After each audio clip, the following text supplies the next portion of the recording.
So in terms of my approach, at the core of that, it involves multiple testing per year. So I'm up to 8 tests per year, pulling it from the vein, starting with the standard chemistry panel and complete blood count. So what that means is kidney, liver, immune, metabolic health, the standards, a very cheap $35 USD test, adding on HSCRP. Now we're up to $80 per test. And then I add a few other things that I don't know if you want to get into or not for this question. But that's the basics, right? The goal is to have biomarkers, not just one, but multiple biomarkers of as many organ systems as possible. But even within that, there's a hierarchy. The top, 2 of the top 5 causes of death are cardiovascular disease and cancer. So obviously looking at metabolic health, including glucose, insulin, HbA1c, lipoproteins as metrics of cardiovascular risk should be at the core of what anybody's doing. And then how do you address cancer? So there are things that we can get into that I've really recently started to look at to try to minimize that risk. But the core of my approach is trying to look at biomarkers and avoiding age-related change over time, keeping them as youthful as possible based on directionality, because just because you get the reference range, just because you're in the range doesn't mean you're optimal. I mean, you could have something that starts high and goes low. You could have something that starts low and goes high, still in range, but age-related trends going in wrong directions. So that's central to my approach. Tracking, trying to keep it as youthful as possible, tracking diet, tracking fitness metrics, tracking sleep, tracking room temperature, humidity, trying to track as many variables as possible to discover the user's manual for me that gets me operating at my best.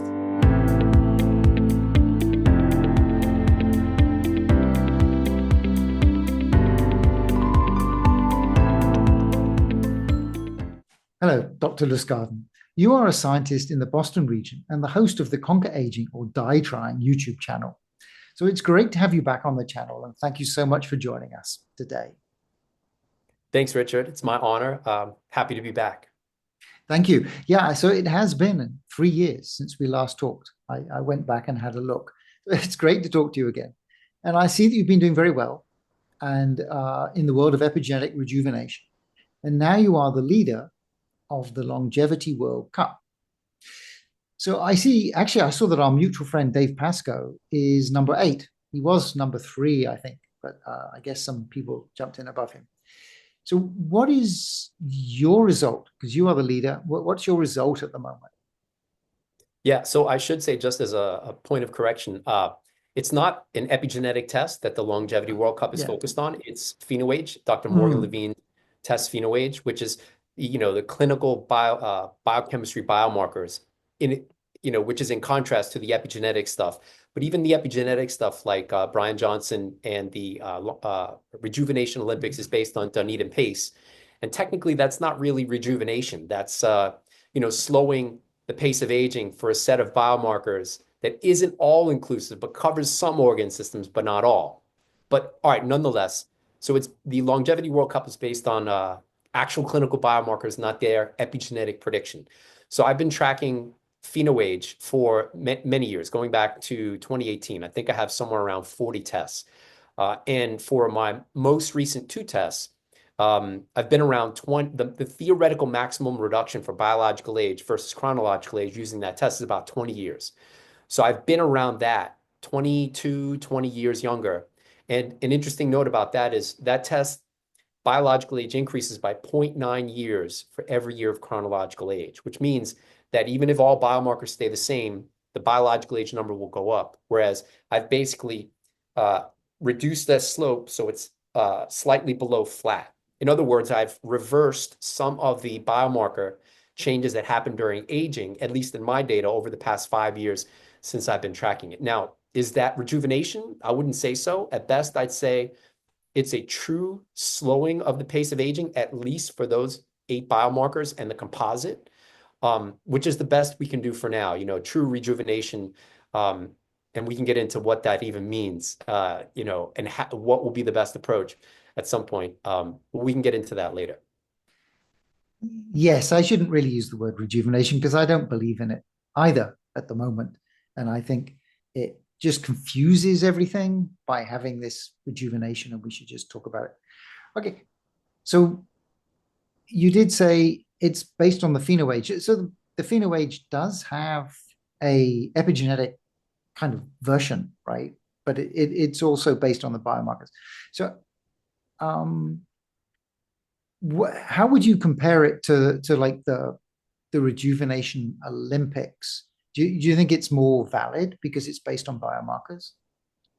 Yeah. All right. So wait, so 2 points. So just to highlight how my approach may be different from most people in the field and how they're thinking about it, because you mentioned rejuvenation, and I think most people do look at it like that. I mean, it's the rejuvenation in quotes Olympics, right? So that's kind of how it's sold, even though it's a misnomer. So in contrast, so there are studies in Drosophila, Michael Rose's group, where towards the end of life, Drosophila can actually flatten. So, mortality risk increases during aging, and it increases pretty close to exponentially at older ages. But for whatever reason in Drosophila, it can be flat for a period before death.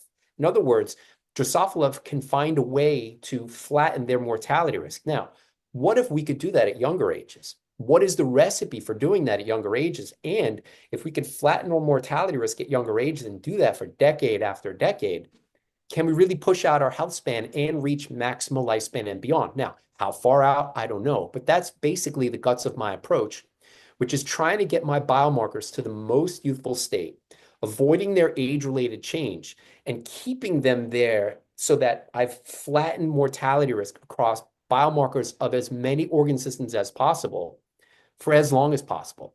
All right, so that's the first answer to address the rejuvenation issue. The second is, so I did spend a lot of time on the epigenetics.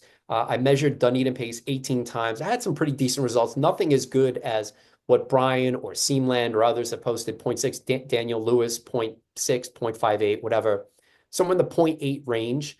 But in looking under the hood, the epigenetic tests are DNA methylation-based predictions of actual biomarkers. And you asked the question, do you find more value in the clinical biomarkers or the epigenetics?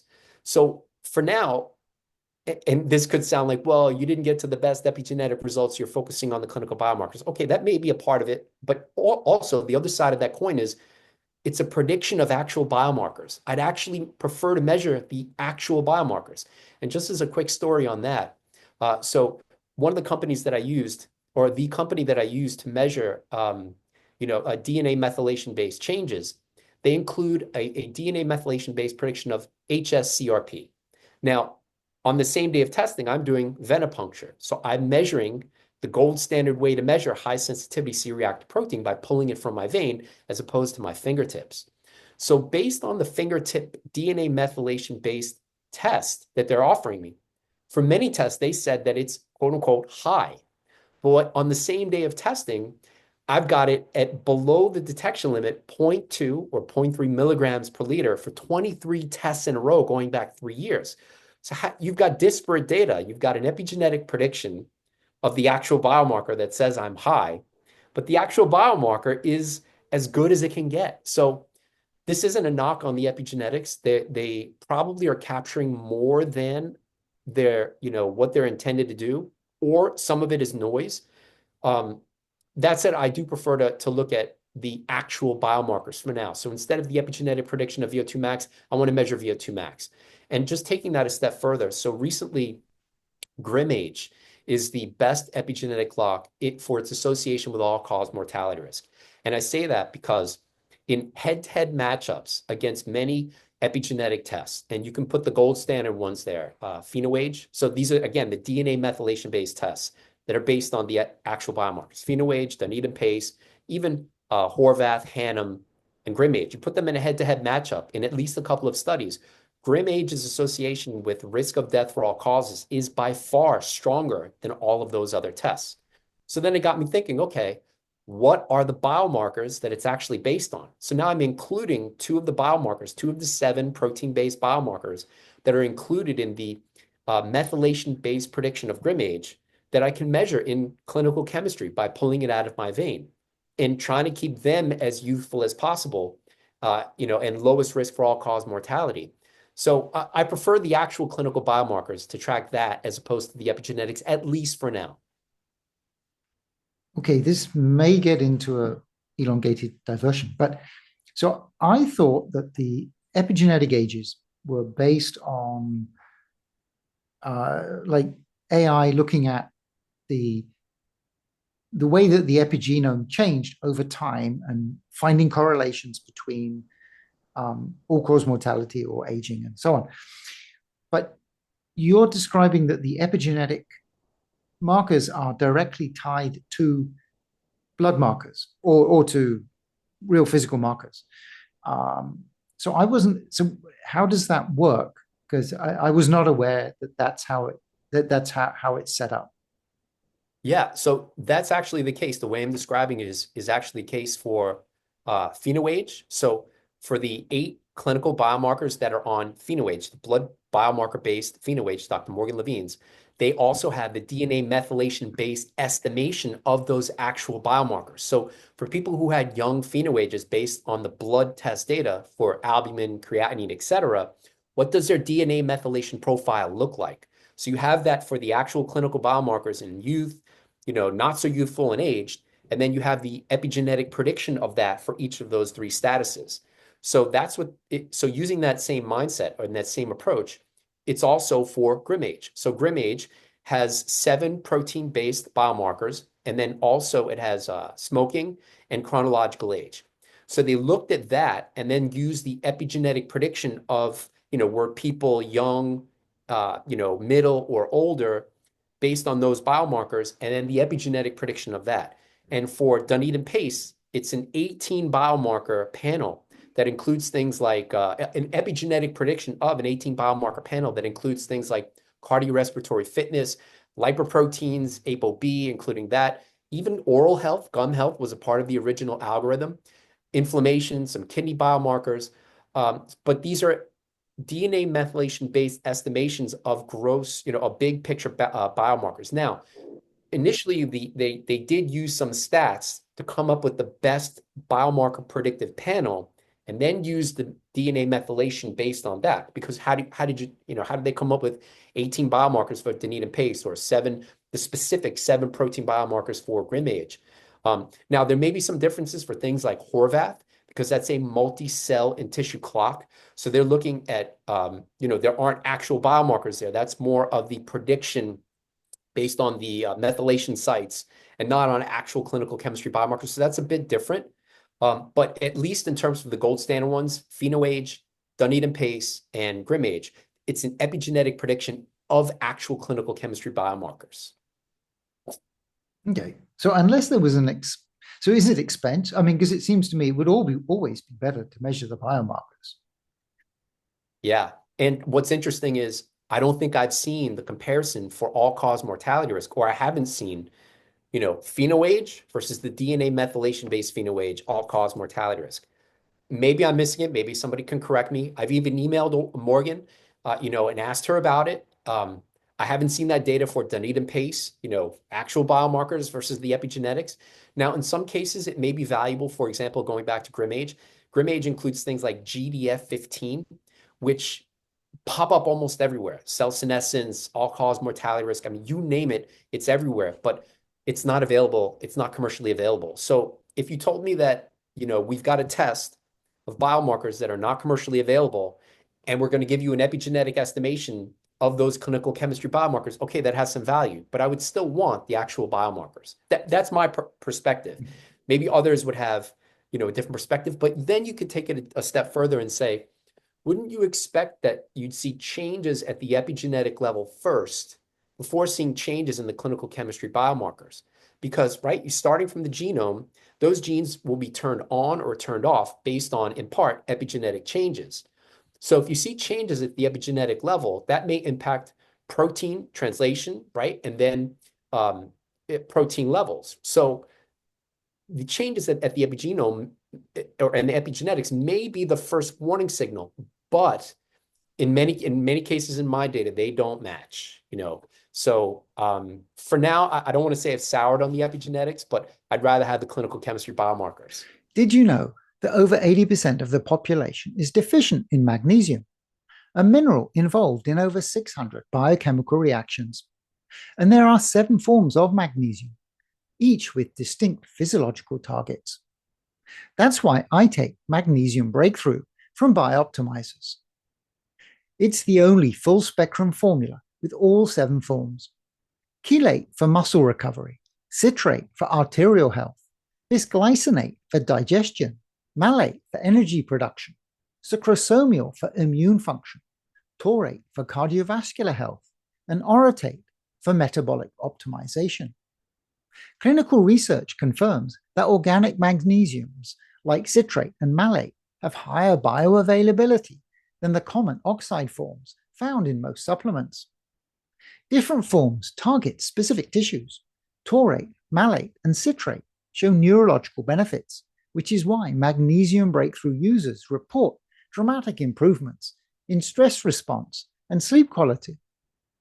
If you want to try magnesium breakthrough, go to bioptimizers.com/modern and enter promo code modern10 to get 10% off any order. And if you subscribe, not only will you get amazing discounts and free gifts, you will make sure your monthly supply is guaranteed. Thank you for your support. Just one thought on epigenetic clocks in terms of markers of health and longevity for consumers. Do you think they are good? Do you think they're useful? Yeah. So if one is focused on the 3 big ones, or actually you could say the 4 big ones, Horvath, which is the best epigenetic clock for asking what's your calendar age. But as far as I know now, that's not commercially available. True Diagnostic used to offer it, and then they stopped offering it. I don't know if anyone can buy that anywhere. So I wish I could get that. They were providing it to me for about 3 tests on the side, but then they were like, sorry, we can't do this for you anymore. So I'd like to measure that at every test. Okay, so that's one. But then for the other gold standard ones that are associated with all-cause mortality risk and have a wealth of studies behind them, like PhenoAge, Dunedin Pace, GrimAge, I do see value there in terms of all-cause mortality risk. So, but there are a multitude of others that are newer, that maybe have preprints or one study that I place very little value on. And in fact, some people on YouTube, some scientists on YouTube have highlighted those studies and tried to extrapolate to all epigenetic tests and saying that all epigenetic tests are not good based on their experience with these 4. But in study after study, those 3 gold standard ones, PhenoAge, Dunedin Pace, GrimAge, I mean, all-cause mortality risk and a multitude of other things that they're associated with as gold standard. Good. Yeah, now that sounds interesting. Okay, so when we talked before, we talked about your protocol, but A, it's been a while, and B, I'm sure my audience is may well not be familiar with it. So could you talk about what does your protocol look like? Because it is giving you this 23.3 years reduced, like exercise, diet, supplements. What does it look like? Yeah.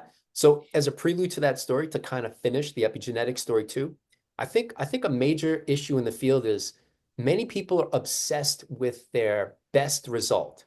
For example, Brian is always saying my pace of aging is now the best in the world at point whatever, 5.5. But when you think of rate of aging, is it your best test over a 365-day period? If I showed you that I did 12 pull-ups for 1 day a year, is that really representative? You know what I mean? If I'm a baseball player and I hit 4 home runs in 1 day and no home runs for the rest of the year, am I the best home run hitter of all time? What's my full year average? So whether that's epigenetic testing or the clinical biomarkers or any metric, what I try to emphasize is collect a lot of data so that you can get a closer to your true representation of your year-to-year change. Is that 1 test per year? I don't think so. Is it 4? Is it 8? I mean, is 8 tests representative of 365? Ideally, we'd have everyday data, but that's impossible because, to pull it, I'd have veins that look like I'm a heroin addict and they'd probably collapse, right? So there are limitations there, but collecting data and tracking that over a long period of time, just like sports players, you have sports cards and it shows, all of the stats over a long period of time. That's the way I look at this, and looking at year-to-year change and trying to avoid things from going in the wrong direction, whether that's higher or lower. So in terms of my approach, at the core of that, it involves multiple testing per year. So I'm up to 8 tests per year, pulling it from the vein. starting with the standard chemistry panel and complete blood count. So what that means is kidney, liver, immune, metabolic health, the standards, a very cheap $35 USD test, adding on HSCRP. Now we're up to $80 per test. And then I add a few other things that I don't know if you want to get into or not for this question. But that's the basics, right? The goal is to have biomarkers, not just one, but multiple biomarkers of as many organ systems as possible. But even within that, there's a hierarchy. The top, two of the top 5 causes of death are cardiovascular disease and cancer. So obviously looking at metabolic health, including glucose, insulin, HbA1c, lipoproteins as metrics of cardiovascular risk should be at the core of what anybody's doing. And then how do you address cancer? So there are things that we can get into that I've really recently started to look at to try to minimize that risk.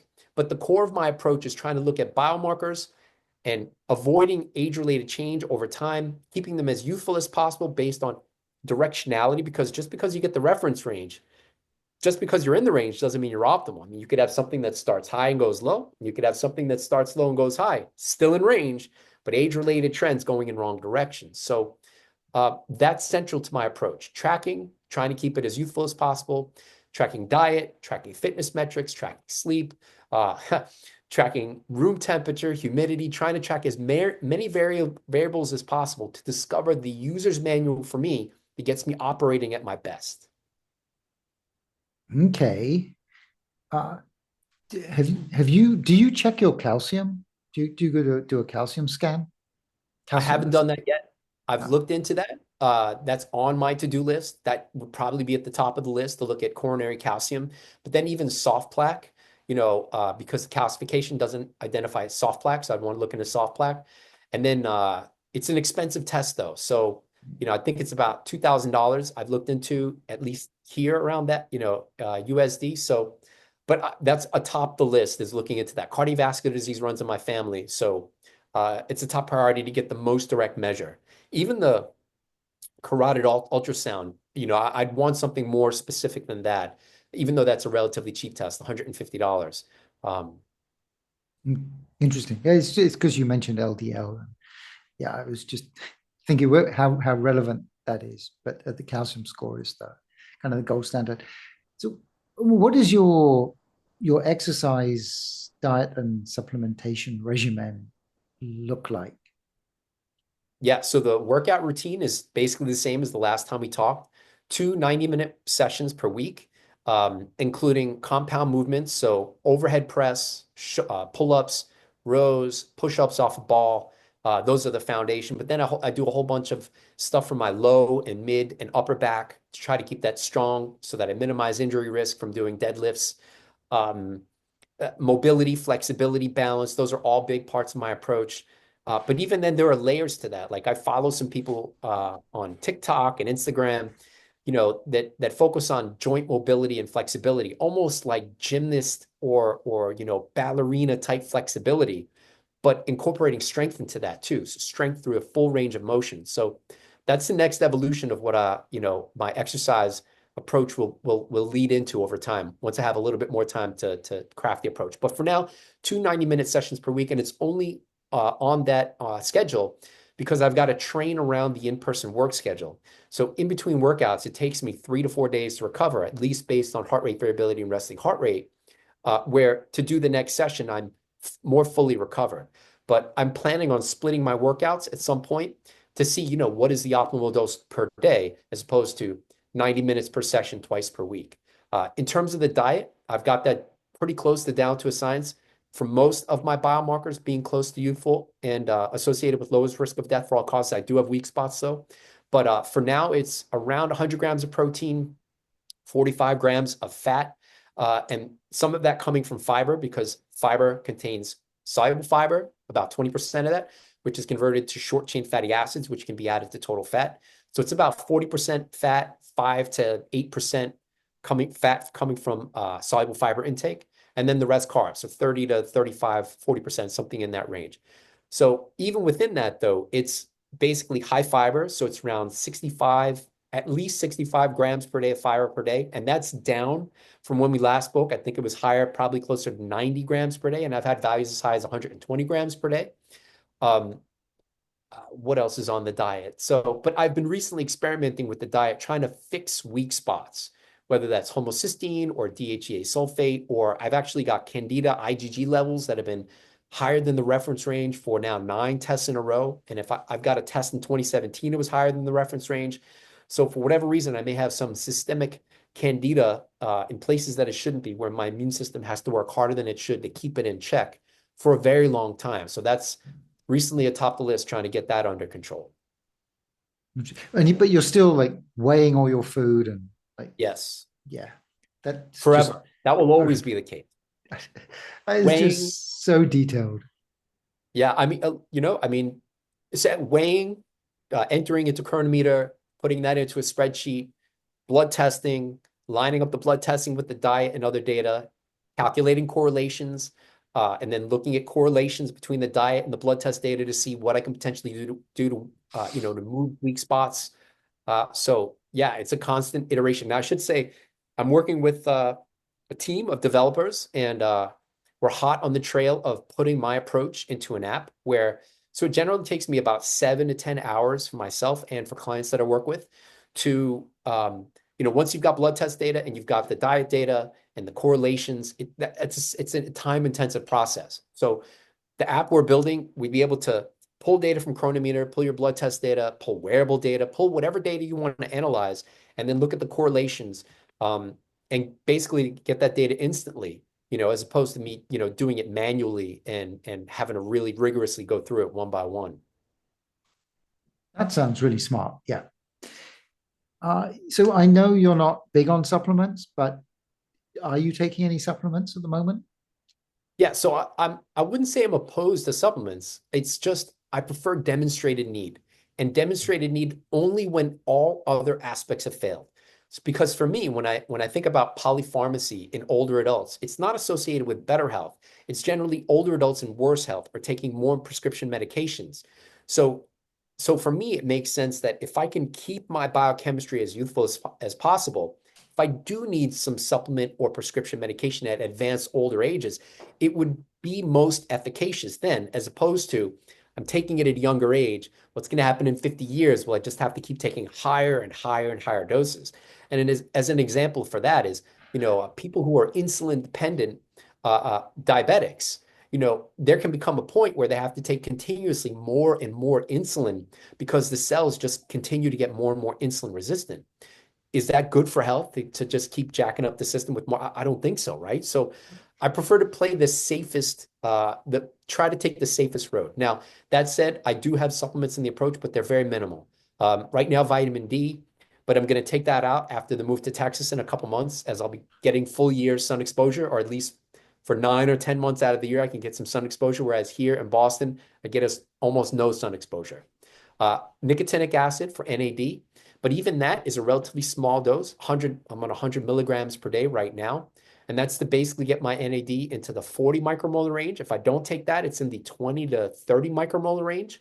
How much for NAD there in that case is optimal? Debatable. I'm still trying to figure that recipe out. And that's after 26 blood tests for NAD. For the last blood test that I had on Wednesday, it wasn't 22 or 23 years younger for PhenoAge. I think it was about 17 off the top of my head, maybe 18, but still consistent in that ballpark. I took a combination of methyl B12, methylfolate, and B6 because I've been struggling with homocysteine and I don't have the MTHFR gene SNP, where you have, genetically higher levels of homocysteine. I've had values about half of where they are now 20 years ago. So it's an age-related process that's homocysteine has increased. So, and I've tried TMG and I've tried serine plus B6 and a whole bunch of other, methylated amino acids, proline betaine, tryptophan betaine. Nothing seemed to work, but the best thing that has worked, at least in a minor amount, was methylfolate, methyl B12. So I recently reintroduced that to see what it would do to homocysteine. And then riboflavin, that's the most recent addition. So there were 4 supplements for this most recent test on Tuesday. But for the next test, I'm going to take out B12, so we'll be down to 3. And because I want to do some experiments with riboflavin and see what it does to NAD and even homocysteine on its own.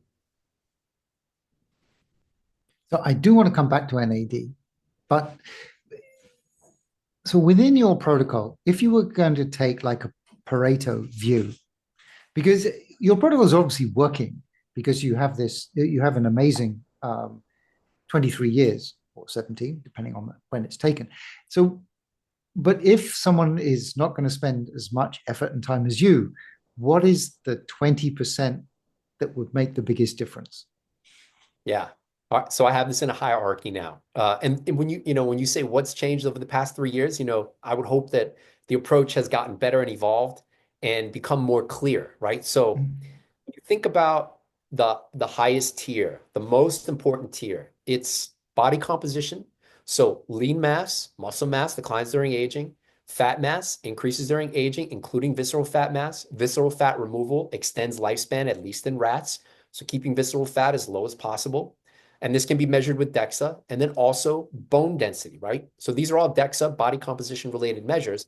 Bone density declines during aging. So keeping our body composition as youthful as possible for as long as possible, top tier. The other side of that is physical function. And I'm not going to downplay cognitive function, but it's harder to measure, right? So body composition and physical function, I'm assuming cognitive function goes along with that, right? Because if you've got a youthful body composition and your exercise regimen is pretty rigorous and not overtraining, probably more likely to have good cognitive function. Top tier, most important, consistency with diet and exercise. That's the top tier. But that's basically the eat real food and exercise approach. And when I was a kid, we probably talked about this in our first go round. The Jack LaLanne, the Jack LaLanne was eat real food and exercise. And sure, that got him to 95. He lived longer by about 20 or 30 years than his parents. But his brother, who was not as vigorous about exercise, died about the same age, right? So there's got to be more than just eat real food and exercise. And that always bugged me, many years ago. So what is the higher level? So that if we're only going to focus on the top tier, focus on optimizing body composition, consistency with workouts, tracking in workout progress, right? So I've got my workouts standardized where sets, reps, movements, I'm doing the same workout. This notion of change it up or, do something different for your workouts, keep it fresh. And I don't do that. It doesn't work for me. It's all standardized. So if I see deficits in any movement, whether it's pull-ups or overhead press, if I'm not getting a certain amount of reps on that day because I know how many I'm supposed to do, then I start, and then if that happens over a couple of weeks or even a couple of months, I've got to reevaluate. Okay, what am I doing here? What's going wrong? What can I do to get that back to where it was? So trying to avoid any age-related changes within workouts. And to take that a step further, just going back to this idea of cherry picking one's best data.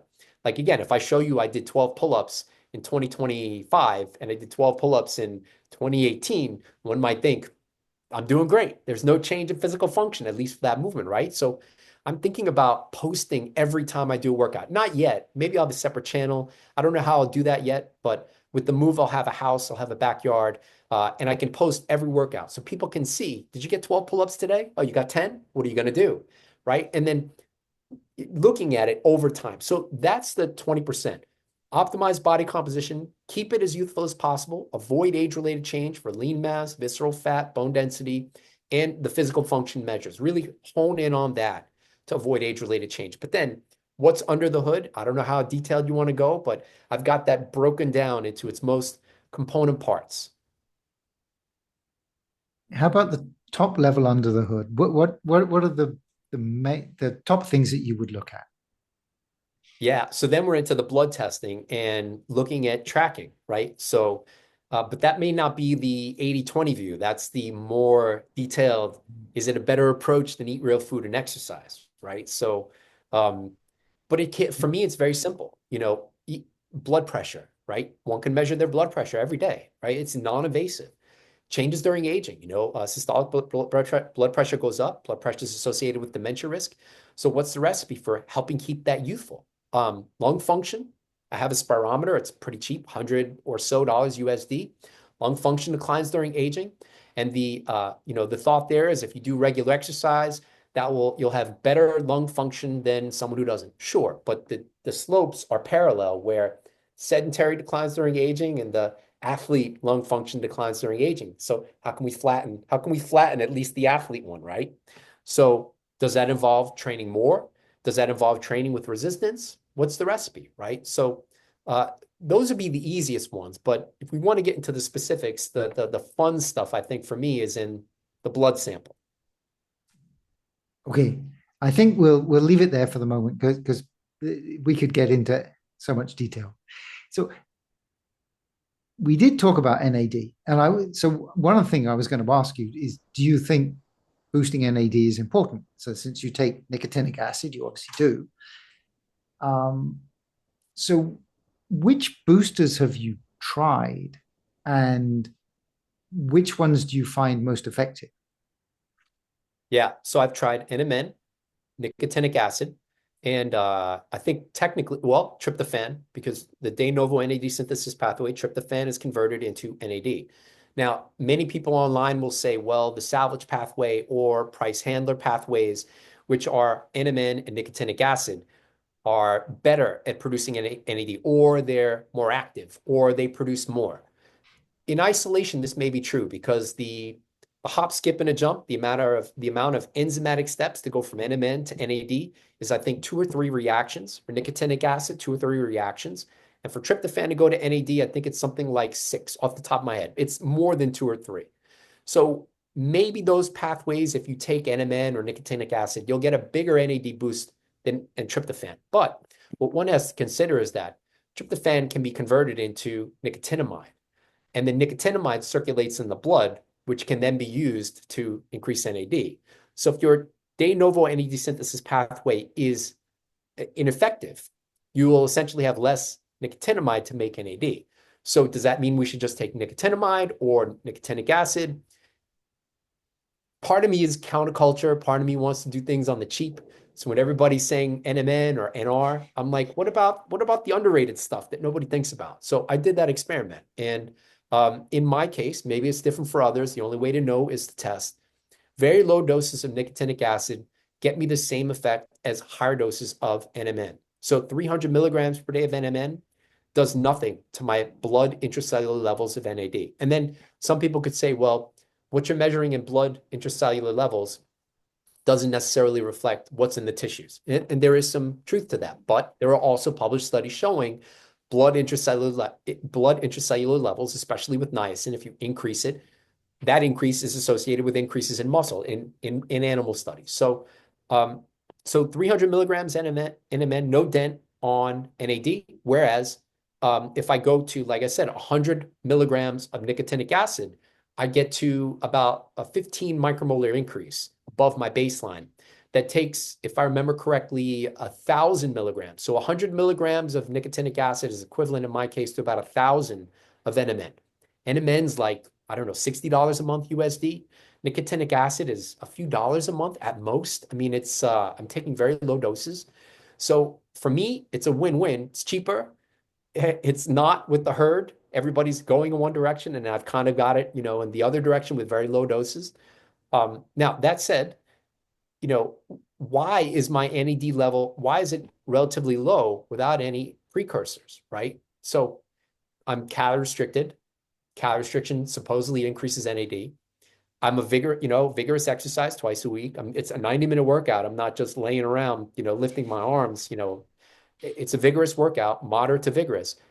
Exercise increases NAD, but my NAD levels can be as low as 20 micromolar, which is on the low side. So exercise and CR, but yet I can have values that low. So there's more to that story. So I've been digging into the biochemistry, looking at things like B6. So B6 is a part of the de novo NAD synthesis pathway. Pyridoxal 5-phosphate declines during aging in blood.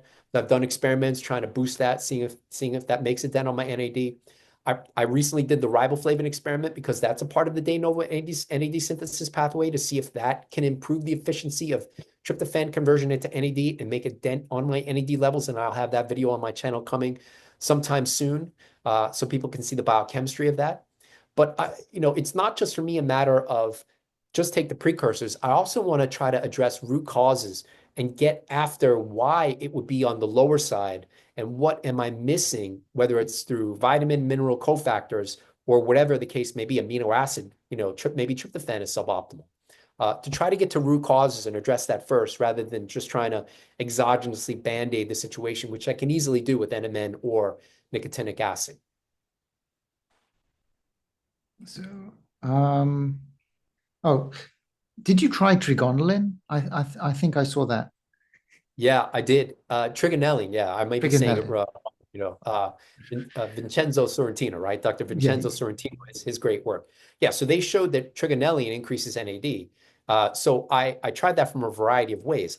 Clover sprouts, which are one of the most abundant sources of trigonelline, I increased that by a lot, and actually saw an increase in my plasma levels of trigonelline because I'm also doing metabolomics.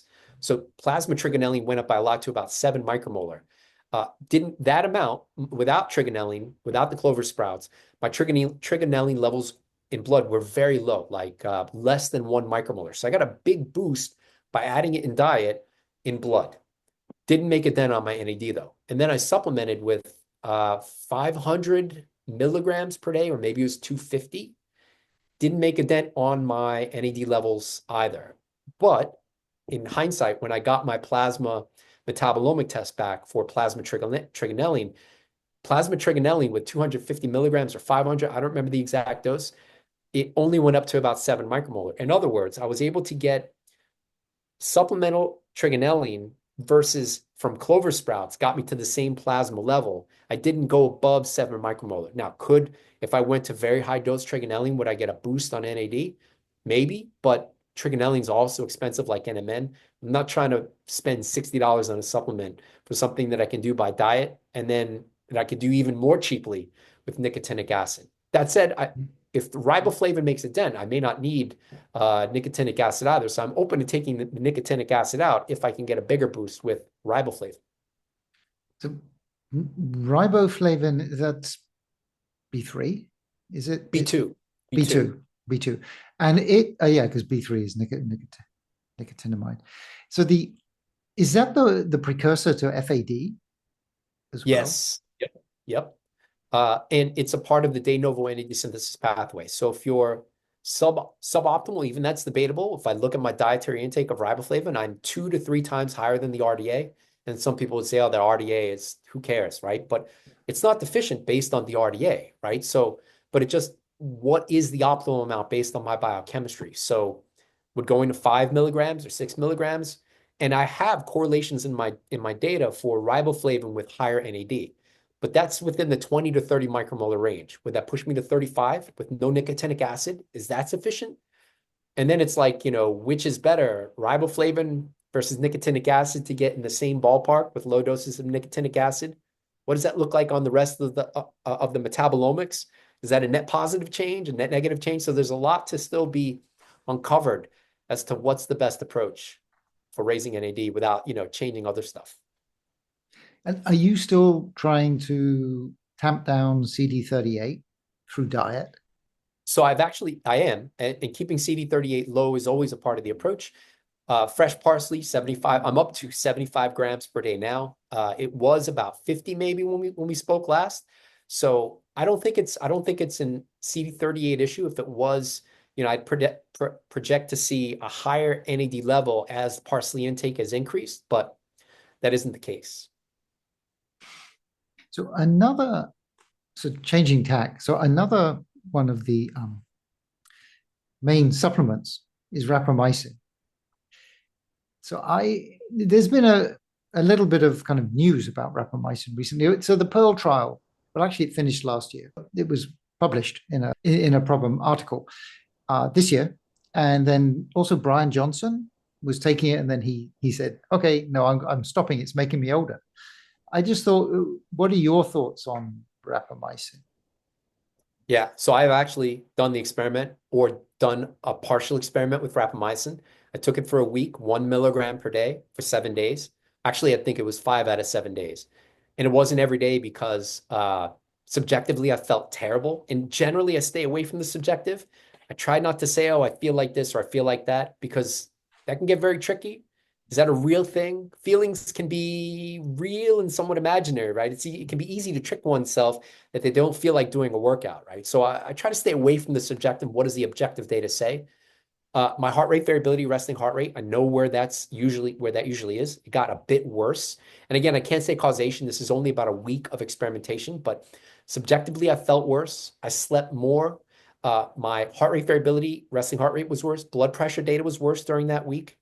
Now, some have said when I did that experiment that maybe this is like a die-off. Maybe it's so I took rapamycin to try to reduce Candida IgG. I did it specifically for that reason. I didn't take it for the longevity purposes or just to throw something at the wall and see what happens. I don't do that.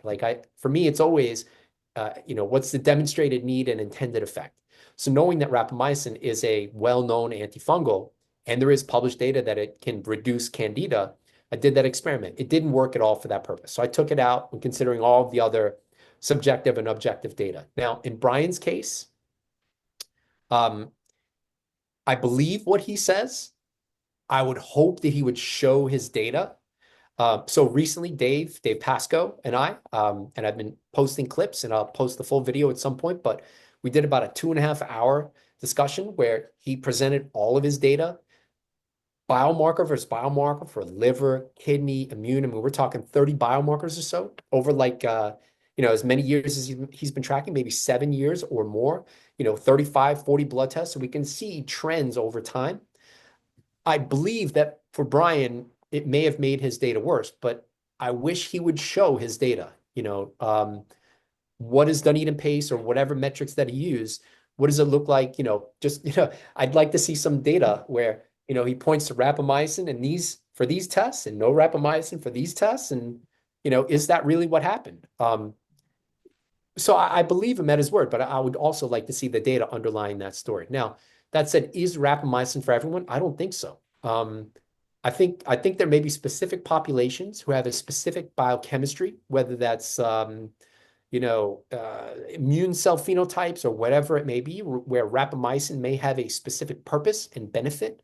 Whereas others, if most of their data is already youthful and they're in the healthy state, I don't think it would add much more ROI in that case. At least in my situation, that's what I see. So if someone's taking rapamycin and it's going to purportedly increase longevity, I'd expect to see an impact, a positive impact on biomarkers somewhere.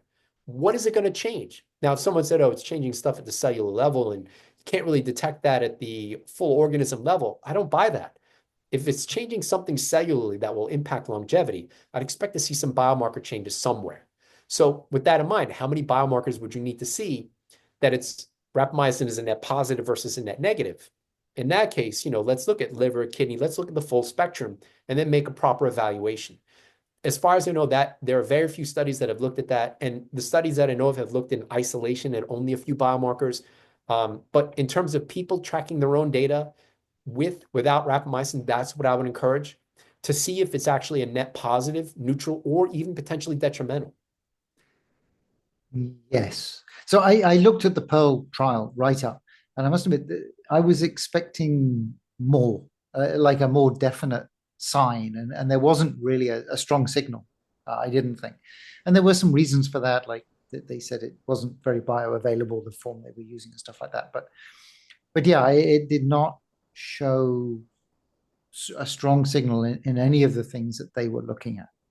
Didn't seem to. So, but just to play devil's advocate in that case, so it could be. So when it comes to studies in other people, it doesn't mean that's necessarily going to work for me or you or anybody else, right? So, and if the study does work in other people, that may not work for you or me or anybody else. So it all comes back to testing and tracking. And whatever the intervention is, whether it's rapamycin or NAD or whatever it may be, not just doing that experiment once and getting one data point and saying, oh, this is what it did. It's many data points. Put your intervention in. Let's see what the data shows over a few tests. Take it out. What does the data show? Now compare them. Do you see a change? What's the net picture on all the rest of the biomarkers? Is it detrimental, neutral, or positive? And then evaluate from there. That's where I'd like to see the field go into to making proper assessments of what's a good intervention versus not, using the published data as a guide for what may happen, but then rigorously tracking one's own data to see, is this a benefit for me or not? Yes.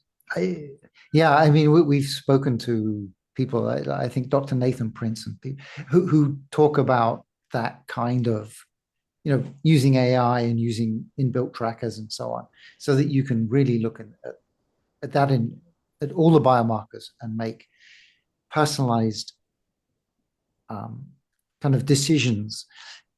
But we're not there yet. but we, although you're getting pretty close, but it's very manual, or it's a lot of work. It seems like what you're doing. So, kind of coming towards the end. So you're doing all these things, right? And it's going, they're all the right things that we know help with longevity.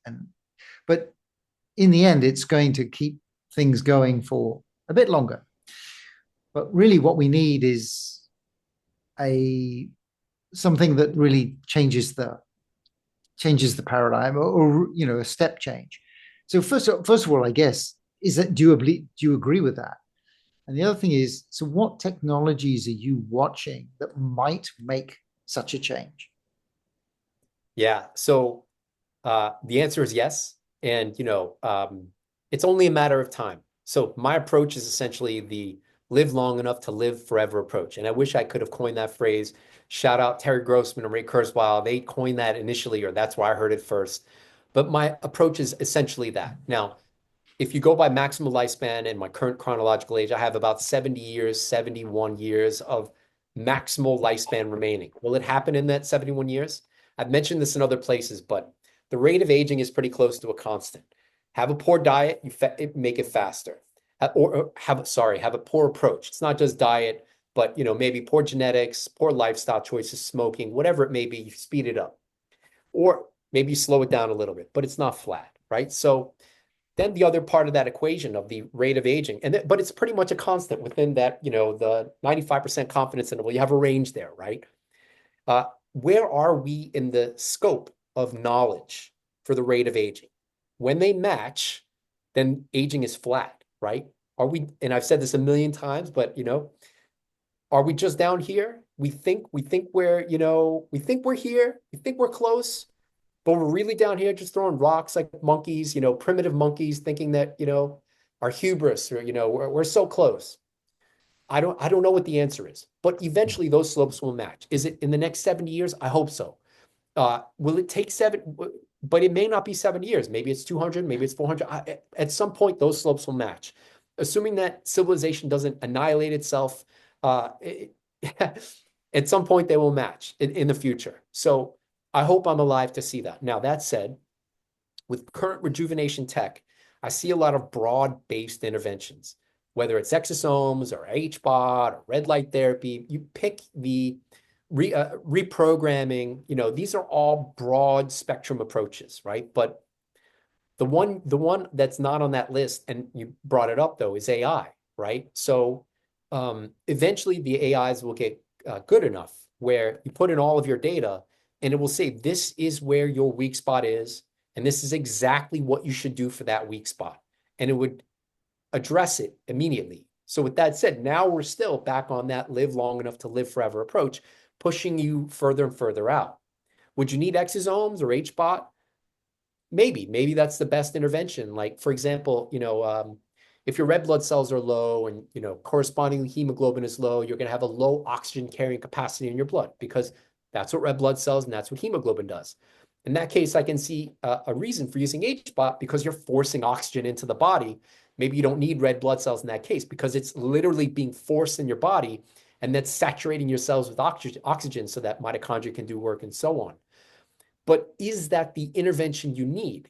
If your red blood cells are relatively high and hemoglobin is high, would you see a net effect of something like HBOT? So I think where this goes is targeted therapy, but again, this is still incremental change. I don't know that I believe in, this nuclear bomb of longevity where it's just going to be fixed like that and it's automatically going to happen. So when you think about the rate of lifespan extension since 1840, it's about a 2-year increase for every decade lived. So since 1840, you extrapolate that out, we're at our current 80-year average lifespan, right? So, there are a lot of medical interventions that have happened over the past 180 years or so, but still it's been an incremental change where that 2 years for every 10 years lived has been pretty close to constant. So for me, I see that continuing indefinitely. And I think AI will be a big part of that. And that will be the quote unquote, intervention that tells us which intervention to use, or with more specificity. Um, you know, telling us when we would maybe need parabiosis or plasmapheresis to maybe clean out the blood. If you do some of these therapies and you don't need it, is it a benefit? Are you actually doing more harm? I think, the pre-diagnostics is going to have immeasurable value, but then even knowing when to use it is a big part of this. So that you're not doing any harm. Yes, I would agree. That I mean, I certainly see that using AI and just having better tracking and being able to see exactly what's changing, when it's changing, and what it is you need um, would help extend the lifespan, the health span, and hopefully long enough because there are some like intractable things. I think at the moment, like neurons in the brain, right? So neurons don't renew. How are we going to rejuvenate our brain cells? And we can't replace them, because if you replace them, then we lose all the connections, and then you're not you anymore. You're somebody. You're somebody else. So there's, yeah. So along those lines, that's probably the area that I have the most hope and promise, which is stem cells. Or, for example, will we just take out, like, say, a neuronal stem cell from someone's brain, grow it in a dish, and somehow insert it back into the brain without having to drill half of the skull, in half? So then technically you're just, putting your own, you're growing your own stem cells and growing new neurons and putting them back in. And then hopefully the brain will incorporate that how it would need it and allow for some rejuvenation. Or are there ways to rejuvenate your own neuronal stem cell population so that you can keep your brain as young as possible, right? What are the mechanisms that we can keep that, that we can do that? And that's not really known yet, right? I mean, how do you keep your neuronal stem cells youthful and dividing, or when needed, right? So stem cells, I'd say probably would be the one I have the most hope for, but selectively used, not the way they're used now, where it's just, oh, you come into my clinic, I'm going to give you some of your own stem cells, and you're going to have better knee health and better. I don't know if I don't. At advanced older ages, I can see a role for that. So a quick story. So Black Mirror, I don't know if you watched that, but they kind of touched on that, where growing your own brain cells, your own, from a stem cell in a dish, and then reinserting it to regenerate some of the brain that's been lost to atrophy or decay or a tumor or whatever it may be. I see a big role for that, in the future. That would be interesting, and yeah, I can see actually that if you replace the stem cell, if you replace the cells one at a time, whatever, then they can regrow the connections, and it wouldn't necessarily have that much change on your cognition. Oh, and hopefully it would improve it, but that would be really interesting. But the other side of this is just wear and tear, right? I mean, could we regenerate the skin? I mean, the skin is, it's the largest size in terms of surface area next to like the intestines. Can you fully regenerate our skin coat by just stem cells, and have youthful skin? I don't know. I mean, there's so much research that has to go into that, Yes, but when we're young, we can do it, right? Yeah. And I mean, when you're very young, right, you get a cut, you don't end up with a scar because it regrows it properly. And then when you get old, then it doesn't walk even a little bit older.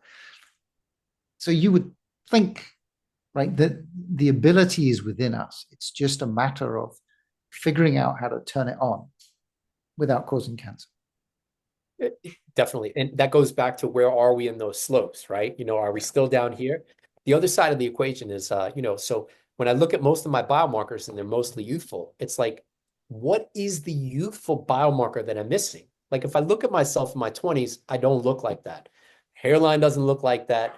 You can look at my face. Maybe I look younger than my chronological age, but I don't look like a 22, 24. You can see physically, you can tell, a little kid can see the difference in someone who's older and younger, right? So are there things that I'm missing? That's the thing. That's another aspect of this all. What are the biomarkers of youth? Because clearly it's not just a matter of keep your kidneys and liver and inflammation low, metabolic health. There are other things in this story that need to be discovered. So that's also a big part of this story. Besides rejuvenation, is what is the biochemistry of youth, so that an 80-year-old can actually look like, a 40-year-old or a 30-year-old, or whatever young young chronological age.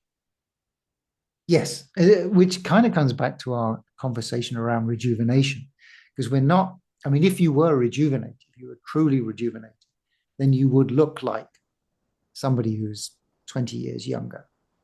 And yeah, I mean, in general, people do not. I mean, or people don't. It's not how it works. So yes, there is something in there that we're missing, or that we don't understand yet.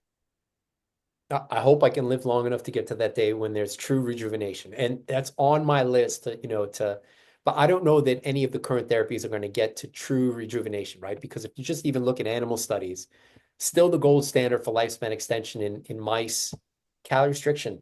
I mean, you could say rapamycin gets an extension of median lifespan, but where are the 50-month-old mice? Rapamycin doesn't get to 50, it gets in the 40s. If you look at like growth hormone receptor knockout mice, they get to 50, dwarf mice, they get to 50 months. But where are the interventions getting to 50-month-old mice? It doesn't exist. I mean, you may have, astaxanthin or, pick your selected senolytic or geoprotector of interest. And you get a 6 to 10% increase in median lifespan, but still maximum lifespan, they get to 40 months. Where are the interventions, whether it's exosomes or HBOT or red light? I mean, pick your rejuvenation therapy of interest that have gotten these mice or any animal, any model organism to longer than 50 months, right? So until we break that 50-month barrier in mice, unfortunately, I'm skeptical. It will happen eventually, but again, where are we in that? Where are we in that? I hope we're not down here, just the primitive monkeys. I hope we're closer, but I'm hoping the AI will accelerate that, more quickly. Yeah. Yeah. Just one last note on that. I don't think so. Aubrey de Grey is doing multiple interventions at the same time, and he does, and I think like rapamycin on its own was almost the longest. Anyway, he certainly hasn't hit the 50-month, and he had a lot of mice. Yeah, I saw that data, and I wish I could say I was enthusiastic about the results, but I'm enthusiastic about the combination approach, but Yeah. that's a 2 or 3 year experiment down in the tubes. And I should also say, not to knock Aubrey, I'm a big fan of Aubrey, but 15 years in the game talking about all the things, and reprogram, and not necessarily reprogramming, but you have fixed these things. And here we are 15 years later, and how much really of a dent has been made in terms of extending lifespan and health span. So that goes back to, I hate to say it goes back to my approach, but I think the more people get on the live long enough to live forever approach, we'll be able to push our quality of life, our health span, and potentially our lifespan out by tracking our own data, trying to just discover our own driver's manual, whether that's diet, how much exercise, what's the best temperature for sleep, what should the humidity be in the room? Is the carbon dioxide level too high? What's the particulate matter in the room? Can we control these variables to improve our health condition? For me, that's where my mindset is, again, the live long enough to live forever approach to wait for the real studies that come through, getting to the 50-month-old mice and longevity. Absolutely. So, Dr. Lustgarten, if people want to follow your work, where can they go? Conquer Aging or Die Trying on YouTube. I'm on X. I'm on Rumble. I'm on Blue Sky, LinkedIn, Facebook, Instagram. I'm everywhere. So, and you have your own website, right? I have my own blog. I'm also on Patreon, but the main is the Conquer Aging or Die Trying brand. Yeah, I'm pretty sure if you just type that in onto Google or whatever search people use, that I would pop up. Excellent. Thank you. So, thank you so much for joining us today. It's been great talking to you again. Thanks, Richard. Always my pleasure and great to catch up.